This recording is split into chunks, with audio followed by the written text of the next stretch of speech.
So mga par, matapos nga po sinabi ng current WBC Bantamweight Champion Junto Nakatani na kung mamimili man daw siya mga idol na makakalaban sakaling lumaban na ito sa Super Bantamweight Division, ay malamang daw mga idol, hindi nito pipiliin ng ating kababayan na si Marlon Tapales at Luis Neri para magsilbing kalaban nito. Hindi dahil sa mahina sila mga idol, kundi isa silang kaliwete. Kung maghahanda man daw mga idol si Nakatani sa laban kay Inoue, kung maghahanda man daw mga idol si Nakatani sa laban nito kay Inoue, kukunin niyo daw mga idol ang kagaya ni Inoue na isang right-handed fighter, kung saan isa po tayo mga idol sa nagsuggest na mas magandang tune-up fight para kay Nakatani. Ang angas ng Pinas General Casimero, magandang preparasyon talaga ito para kay Inoue, kung saan mga idol, tila sumang-ayon naman dito ang dating Japanese champion na si Kyogochi, ang nakalaban ni Benz para sa undercard ni Casimero at Sanchez. Ano yan mga idol? Pwede daw sana si Casimero na makalaban si Nakatani dahil bukod sa malakas ito, may pagmamalaki ito na record na dating 3 division champion. Magandang resume daw ito para kay Junto Boy sakali may isama nito si Ala sa kanyang mga tinalo. Pero yun nga mga idol, walang bilang daw ngayon si Casimero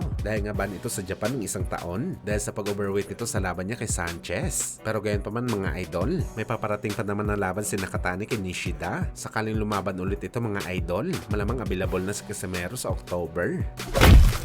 Samantala saktong isang taon naman po mga boss ang nakalipas matapos ginulat ni Ryan Garcia nang winasak at pinagmukhang totoy nito mga idol ang dating pound per pound boxer na si Devin Haney sa kanilang bakbakan. Pero hindi nga nagtapos sa panalo ni Ryan Garcia ang lahat mga idol. Mas lalong nagkagulo noong nagpositibo ito sa feds, dahilan para bawiin sa kanya ang kanyang panalo. Pinagbabayad ito ng maraming danyos at syempre nasuspende ito ng isang taon. Pero dahil anniversary na nga mga idol, ibig sabihin nito na reinstate na talaga si Ryan Garcia sa boxing sport.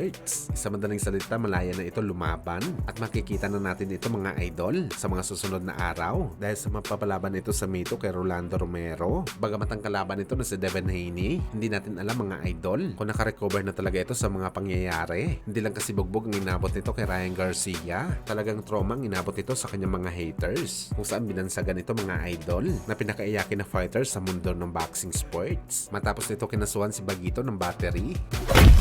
Sa kabilang banda naman mga idol, matapos nga makuha ng anak ng ating pamansang kamao Manny Pacquiao na si Jimwell, ang panalo sa kakatapos lamang na laban nito kontra kay Patrick Reyes. Napabilib naman ng gusto si Pacman sa kanyang anak, kung saan live talaga pinanood ni Boss Manny ang laban ni Pacboy. Malamang nakita talaga ni Pacman na sinunod talaga ni Jimwell ang kanyang payo ahid sa laban nito kay Reyes. Nalagyan daw ng lakas ang bawat suntok nito para makakuha daw ito ng respeto sa kanyang kalaban. At makikita natin mga idol sa laban, nalakas talaga ni Pacboy ang nagdala sa kanya sa panalo. Well, kung si Pacman na paindak naman mga idol sa galawan ng kanyang anak sa ibabaw ng boxing ring, si Ma'am Jinky naman mga boss, hindi kinaya na manood ng laban dahil sa kinakabahan ito sa bakbakan ng kanyang panganay. Very good.